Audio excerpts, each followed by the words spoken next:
고대로부터 악의 군주 사우론이 소유했다는 절대 반지가 오랜 세월이 흘러 비로소 이 세상에 나타납니다. 누구든 이 절대 반지를 손가락에 끼우기만 하면 자신이 원하는 바는 무엇이든지 이룰 수 있는 절대 힘을 가져다주는 그런 반지입니다. 그런데 문제는 이 절대 반지를 끼우고 그 힘을 쓰면 쓸수록 악의 군주 사우론이 되살아나 온 세상을 파멸에 이르게 한다는 것입니다. 이에 평화를 지키고자 하는 다양한 나라의 인종들이 모여서 이 절대 반지를 파괴하기 위한 반지 원정대를 꾸려서 절대 반지가 만들어진 모르도르라는 장소로 출발합니다. 그러나 그 길은 멀고도 험난합니다. 그곳에 도착할 때까지 반지 원정대는 절대 반지를 차지하려는 세력과 무리들의 이루 말할 수 없이 가혹하고 극심한 공격을 받게 되는데요. 여기에 더해 반지 원정대 안에서도 절대 반지를 호시탐탐 노리는 내부의 적이 생겨나게 됩니다. 과연 이들은 절대 반지를 노리는 적들을 따돌리고 동시에 절대 반지가 지닌 거부할 수 없는 유혹을 물리치며 무사히 목적지로 가져가 모르도르산 꼭대기의 용암 속으로 이 절대 반지를 집어서 파괴시킬 수 있을까요? 이것은 반지의 제왕이라는 판타지 소설입니다. 판타지 소설의 바이블이라고 불리죠. 만화 영화로도 있고 영화로도 만들어졌습니다. 제가 이 반지의 제왕을 여러분에게 다시 한번 소개하는 데는 그 이유가 있습니다. 물론 재밌기도 하지만 그 내용이 바로 성경적인 가치관을 오롯이 담아내고 있기 때문입니다. 이 책에서 반지 원정대로 자처한 선한 등장인물들 몇몇은 노예를 해방시키거나 백성들의 영토를 지킨다거나 악인을 정의로 심판하고자 합니다. 정말이지 좋은 목표들을 갖고 있습니다. 선한 목적을 위해 싸우는 인물들입니다. 선을 위해 일어선 자들입니다. 그런데 문제가 있습니다. 이 절대 반지는 일종의 심리적 증폭기로서 마음의 가장 절실한 갈망, 욕망을 확대시켜주고 확장시켜줍니다. 그래서 이 절대 반지를 끼게 되면 물불을 가리지 않고 어떤 수단과 방법을 써서라도 그 하나의 목표만을 이루고자 한다는 것입니다. 즉, 절대 반지가 그 이름처럼 어떤 하나의 좋은 의도를 절대화시켜서 다른 선한 덕목이나 다른 사람이나 다른 가치관은 방해물로 치부한다는 것입니다. 가령 백성들의 영토를 지키는 것이 절대적이 되고 나면 모든 외부 사람과 타지인들을 적으로 간주하게 된다는 것입니다. 내가 절대화가 된다는 것입니다. 내 생각이 절대적이 된다는 것입니다. 내 가치관이 가장 중요한 절대시 된다는 것입니다. 이 절대 반지를 끼는 사람은 점점 더 거기에 예속되고 중독됩니다. 그것 없이는 못 살게 되는 것이죠. 이런 걸 성경에서 가리키는 용어가 있는데요. 절대 반지처럼 내 인생에 절대 없어서는 안 될 그 무엇, 이것은 바로 성경에서 말하는 우상입니다. 우상. 이것이 우상입니다. 어려서는 선과 악이 명확하게 구분된 것처럼 보입니다. 악당과 착한 사람이 따로 있는 것 같아요. 착한 사람? 악당. 이런 식으로 말이죠. 그러나 점점 자랄수록 어른이 되어갈수록 선과 악의 구분점이 모호해지는 걸 발견하게 됩니다. 그리고 어느 순간에 이르면 착한 줄만 알았던 누군가가, 심지어는 나 자신이 악한 일을 행하고 불법을 저지르면서 악을 선으로 그리고 선을 악으로 뒤집어 놓고 주장하는 지경에까지 이르게 되는데요. 어떻게 이런 일이 가능할까요? 성경은 이것이 우상숭배 때문이라고 말씀합니다. 우상의 눈이 멀어 우리 마음을 장악하면 성공과 실패, 행복과 슬픔의 정의가 몽땅 뒤바뀌고 변질되어 버립니다. 우상의 기준대로 현실이 재정의 되는 것입니다. 하나님이 기준이어야 되는데 우상이 차지하고 나니까 우상이 내 삶을 재정의 시키는 거예요. 선이 악으로, 악이 선으로 뒤집어지는 것입니다. 그것이 무엇이든 우상이 어떤 것 하나를 절대화시켜버리면 나머지 것들은 모두 악이 돼버리고 마는데요. 그때 비상식이 상식이 돼버리는 것이 가능해지며 이것이 바로 우상이 하는 일입니다. 모든 인생에 걸쳐서, 사회 전 영역에 걸쳐서 이 세상 사회와 문화 속에서 우상은 이러한 방식으로 나와 하나님 사이를 이간질시키며 끝내는 하나님의 자리를 꿰차고 내 마음 중심에 앉게 되는 것입니다. 여러분이 무엇을 가지고 있든 간에, 살면서 무엇을 여러분들이 장착하던 간에 그것이 절대화되면 그게 내 인생을 재정의시키는데요. 그것이 나의 우상이 된다는 것입니다. 그런 맥락에서 선지자 요나가 하나님께 했던 마지막 말은 우리에게 시사해 주는 바가 큽니다. 해가 뜰 때 하나님이 뜨거운 동풍을 예비하셨고 해는 요나의 머리에 쪼임에 요나가 혼미하여 스스로 죽기를 구하여 이르되 사는 것보다 죽는 것이 내게 나으니이다 하니라. 하나님이 요나에게 이르시되 내가 이 박농쿨로 말미암아 성내는 것이 어찌 옳으냐 하시니 그가 대답하되 내가 성내어 죽기까지 할지라도 옳으니이다 하니라. 하나님께서 요나에게 물으셨습니다. 그 분노가 정당한 것이냐? 너 지금 화내는 게 정당한 거야? 그러자 요나가 되받아칩니다. 제가 성내어 죽기까지 할지라도 옳습니다. 제가 지금 화나 죽겠어요. 제가 맞아요. 저는 틀리지 않아요. 그러고 있습니다. 곧 죽어도 자기가 옳대요. 이 순간 요나는 본인도 모르게 자신이 하나님보다 옳고 정당하며 뛰어난 존재라고 주장하는 것입니다. 본인도 그렇게 말하진 않고 있어요. 그러나 그렇게 말하는 것과 다를 바 없습니다. 어떻게 이런 일이 가능할까요? 요나 스스로도 전혀 눈치채지 못하고 있었던 바로 이 우상 때문입니다. 절대반지가 하는 일이 바로 이것입니다. 자신도 모르게 절대화시키는 우상이 하는 행태가 바로 이런 일이라는 것입니다. 그것이 무엇이 됐든 간에 우리가 최고의 자리에 두는 그 우상이 나머지 모든 것들, 즉 하나님을 포함해 모두 다 악으로 뒤집어 씌우는 것입니다. 하나님은 내 인생의 걸림돌이 되는 거예요. 우리는 우상 숭배하면 목상이나 석상 또는 황금으로 만들어진 금신상 앞에 절하는 옛날 사람들의 모습을 떠올리곤 합니다. 실제로 사도행전에는 고대 그리스 로마 세계의 문화가 생생히 묘사되어 있습니다. 당시 도시마다 좋아하는 신을 위해 신전을 짓고 신상을 숭배했습니다. 바울이 갔던 유명한 도시 중에 아덴이라는 곳이 있죠. 오늘날 아테네를 말하는데요. 그리스 신화에 나오는 온갖 신들이 살았다는 올림푸스 산이 있는 도시로 그야말로 신상과 신전들 천지였습니다. 천둥의 신 제우스, 바다의 신 아폴로, 미의 여신 아프로디테, 힘의 신 헤라클레스, 전쟁의 신 아레스 등등 그 이름만 들어도 알만한 신들의 우상을 만들어 제사를 지내고 숭배를 했더랬습니다. 그럼 오늘날은 어떨까요? 이미 AI 시스템이 일상적인 대화는 물론이고 챗 GPT-4.5가 나왔어요. 얼마 전에. 보고 듣고 말하고 다 합니다. 인공지능이 본다고요? 네.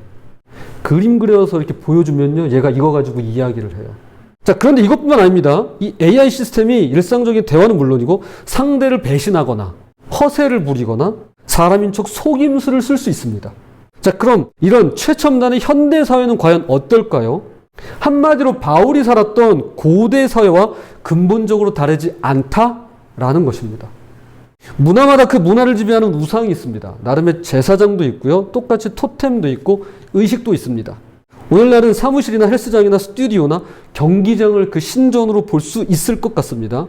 그곳에서 우리는 행복한 삶이라고 부르는 복을 얻고 애군을 물리치기 위해 일종의 현대식 제사를 드립니다. 예를 들어 우리가 미의 여신 아프로디테 동상 앞에 무릎을 꿇지는 않지만 오늘날 젊은 여성들, 아니 나이 고화를 막론하고 수많은 여성들이 외모와 몸매에 과도히 집착한 나머지 우울증과 각종 섭식장에 시달리는데요. 우상인 줄 모르지만 명백한 우상입니다. 실제로 매스미디어에 나와 노래 부르는 가수를 우리는 이렇게 부릅니다. 아이돌. 아이돌은 영어로 우상입니다. 외모지상주의는 아이돌, 즉 우리를 지배하고 끌려가게 만드는 우상이 됩니다. 아이돌입니다. 이틀 전입니다. 브라질 아마존 열대 우림 속 외부 세계와 단절돼 있던 마루보족이라는 마을이 있습니다. 그런데 2023년 9월에 위성 인터넷 스타링크가 그 마을에 들어왔습니다. 도시에서 살아본 경험이 있던 이 마루보족의 족장이 요청한 것입니다. 그리고 9개월 만에 엄청난 변화가 일어났는데요. 응급 의료와 교육엔 도움이 됐지만 어른아이 할 것 없이 핸드폰을 손에서 놓지 않더라는 것입니다. 지금까지 핸드폰이라고는 한 번도 본 적 없었던 그 부족이 2023년 9월부터 핸드폰을 손에서 놓지 않더라는 것입니다. 어른은 더 이상 일하지 않고요.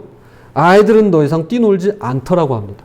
인터넷 중독 수준으로 빠져들면서 여러 문제가 불거진 것입니다. 가짜뉴스에 노출되었고 그 부족도 신용사기에 걸려들고요. 스캠이라고 하죠. 피싱, 스미싱, 음란물 중독, SNS 중독, 게임 중독에 빠지더라는 것입니다. 현대문화의 지배적인 우상이란 이렇듯 인터넷으로 비롯된 각종 중독이라 할 수 있을 것 같습니다. 한 번은 하나님께서 이스라엘 장로들을 가리켜 이런 말씀을 하신 적이 있습니다. 이스라엘 장로 두어 사람이 나와 내 앞에 앉으니 여호와의 말씀이 내게 임하여 이르시되 인자야 이 사람들이 자기 우상을 마음에 들이며 죄악의 걸림돌을 자기 앞에 두었으니 그들이 내게 묻기를 내가 조금인들 용납하랴. 이스라엘 장로 하면 오늘날 감독이나 총회장, 목사나 장로 등등 기독교의 지도자들이라 말할 수 있을 것입니다. 그런데 하나님께서 이들을 가리켜 이 사람들이 자기 우상을 마음에 들이며 라고 말씀하셨습니다. 아마 모르긴 몰라도 당시 장로들은 틀림없이 이렇게 반응했을 것입니다. 아니 하나님 섭섭해요. 우상이라니요. 무슨 우상 말입니까? 저는 오로지 하나님만 따르고 섬길 뿐인데요. 저에게 우상 같은 건 전혀 없습니다. 한번 보세요. 제가 우상이 어디 있습니까? 라고 말이죠. 그러나 여기서 가리키는 우상이란 우리 인간의 마음이 성공, 사랑, 재물, 소유, 가정 등등 소위 좋은 것들을 궁극적인 것, 절대적인 것으로 탈바꿈시켰을 때 나타나는 것들입니다. 그래서 우리 마음에 이런 것들을 신격화해서는 삶의 중심에 놓고 하나님보다 더 높은 자리에 두었다라는 것입니다. 이것만 있으면 존재감과 든든함, 그리고 안정감과 만족감을 누릴 수 있다고 생각하기 때문인데요. 이것이 바로 우상이며 우리 안에 우상이 들어온 이상 반드시 숭배하게끔 되어 있는 것입니다. 그러므로 우상이란 그것이 무엇이든 나에게 하나님보다 더 중요한 것이 있다면 그것이 바로 우상입니다. 무엇이든 나에게 하나님보다 더 커다랗게 내 마음과 생각을 차지하고 있다면 그것이 바로 우상입니다. 하나님만이 주실 수 있는 것을 다른 데서 얻으려 한다면 그것이 우상입니다. 우상은 마음을 지배하기 때문에 더 생각할 것도 없이 열정과 에너지 그리고 돈과 정서적 자원을 다분히 거기에 쏟게 마련입니다. 가정과 자녀, 직업과 돈벌이, 성취와 인정, 체면과 사회적 지위가 모두 다 우상이 될 수 있습니다. 로맨틱한 이성관계, 안전하고 평안한 환경, 외모나 두뇌, 정치나 대의, 명분, 도덕과 가치관, 심지어 교회 사역에서 성공하는 것, 교회가 부흥하는 것조차도 다 우상이 될 수 있는 것입니다. 고 팀 켈러 목사는 그것이 무엇이 됐든 간에 마음 깊은 곳에서 이렇게 속삭인다면 우상이 틀림없다고 말합니다. 저것만 있으면 내 삶이 의미 있어질 거야. 저것만 해결되면 내 삶이 만족스러워질 거야. 이렇게만 된다면 더 나아지고 괜찮아지고 좋아질 거야 라고 말이죠.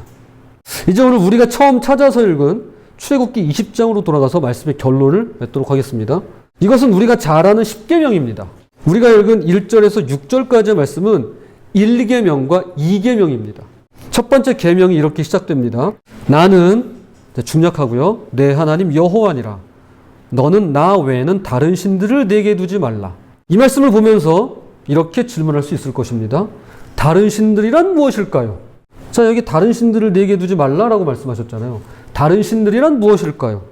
그것은 바로 두 번째 계명에 나옵니다. 너를 위하여 새긴 우상을 만들지 말고 또 위로 하늘에 있는 것이나 아래로 땅에 있는 것이나 땅 아래 물속에 있는 것에 어떤 형상도 만들지 말며 그것들에게 절하지 말며 그것들을 섬기지 말라.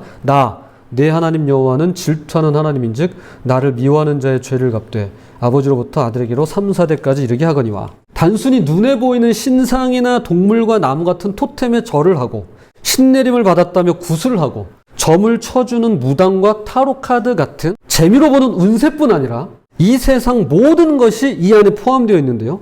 삶에 무엇이든 우상 노릇을 할 수 있다라는 것입니다.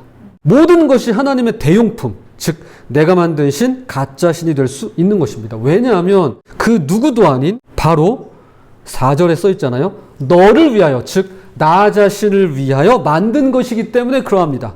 나를 위하여 만들었기 때문에 모든 게 다 가능해지는 거예요. 처음 아담과 하와가 저지른 죄는 하나님처럼 되고자 하는 시도에서 비롯되었습니다. 즉 죄의 뿌리는 모두 다 악착같이 신이 되고자 하는, 또한 신을 만들고자 하는 데서 온 것입니다. 그러므로 우리가 저지르는 모든 잘못의 원인을 따져보면 그 근원에는 언제나 우상 숭배가 있습니다. 종교개혁자 마틴 루터는 이 점을 간파했습니다. 10계명은 우상 숭배를 금하는 계명으로 시작된다. 왜 그게 먼저 나올까? 그것은 율법을 어기는 배후의 근본 동기가 바로 우상 숭배라서 그렇다. 제1계명을 어기지 않고는 다른 모든 계명은 어길 수가 없는 것이다. 1계명을 어기지 않고는 다른 계명은 어길 수 없어요.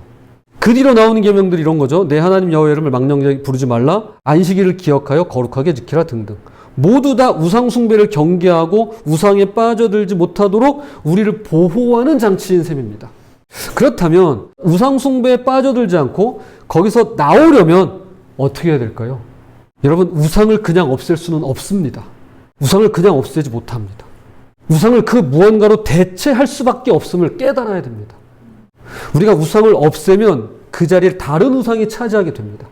그러니까 그 우상을 대체하는 것밖에는 방법이 없습니다. 우리 사람은 무언가를 또는 누군가를 섬기도록 디자인되었습니다. 이것이 하나님께서 우리 인간을 만들 때, 우리 사람을 만들 때 처음에 하신 디자인이에요. 창조 원리입니다. 그래서 둘 중 하나입니다. 하나님을 섬기던가 아니면 하나님 아닌 무언가를 또는 누군가를 섬기던가 둘 중에 하나입니다. 즉 우상의 자리에서 우상을 끌어내리고 하나님만을 그 자리에 모시는 것만이 나도 모르게 사로잡혀 있는 그 우상 숭배에서 빠져나오는 유일한 길이자 유일한 방법입니다. 애기 때는요, 젖병이 우상이 될 수 있어요. 근데 그걸 우상이라고는 하진 않아요. 왜냐하면 자아 인식이 없으니까요. 자라면서 애착 인형 같은 게 생겨요. 그걸 우상이라 할 수 있어요. 근데 이 아이의 인생에 이것이 해를 끼치지 않아요. 그래서 그것도 우상이라 하지 않아요. 그러나 청소년 시기부터 사춘기를 지나면서 자의식이 생기면서부터는요, 달라집니다. 내가 하나에 꽂히면 그게 우상이 됩니다. 그게요, 계절마다 다르고 시기마다 다르고요, 연령대마다 달라집니다. 그래서 그걸 대체하는데 어떤 걸로 대체하느냐의 문제라는 것입니다. 하나님으로 대체할 것인가 아니면 하나님 이외의 것들로 대체할 것인가, 이 차이라는 것입니다. 여기서 말하는 하나님이란 그분의 존재를 막연하게 믿는 신념이 아닙니다. 그것은 우리 그리스도인에게도 있지만 웬만한 사람들에게도 다 있습니다. 그러나 그 영혼 속에는 우상이 득식을 거릴 뿐이죠. 우리에게 필요한 것은 바로 하나님과의 생생한 만남인데요, 특별히 십계명은 그 생생한 만남을 이것으로 풀어냅니다. 출애굽기 20장 6절입니다. 나를 사랑하고 내 계명을 지키는 자에게는 천대까지 은혜를 베푸느니라. 십계명은 우리에게 굉장히 이렇게 강압적으로 들립니다. 이거 하지 마, 이렇게 해. 그런데 놀라워요. 의외입니다. 사랑이 나와요. 굉장히 차갑게 느껴지는 계명 속에 따스하고 포근한 것이 담겨 있습니다. 바로 하나님의 사랑입니다. 하나님과의 생생한 만남은 사랑으로 풀어내야 됩니다. 주님을 사랑하지 않고서 그분의 계명을 지킬 수 없습니다. 지키기도 어렵고 지켜질 수도 없습니다. 부디 내 삶에 그 어떤 우상도 발붙이지 못하도록 다른 그 무엇이 아닌 하나님만을 가장 아끼고 사랑하시는 저와 여러분이 되시기를 주님의 이름으로 부탁을 드립니다.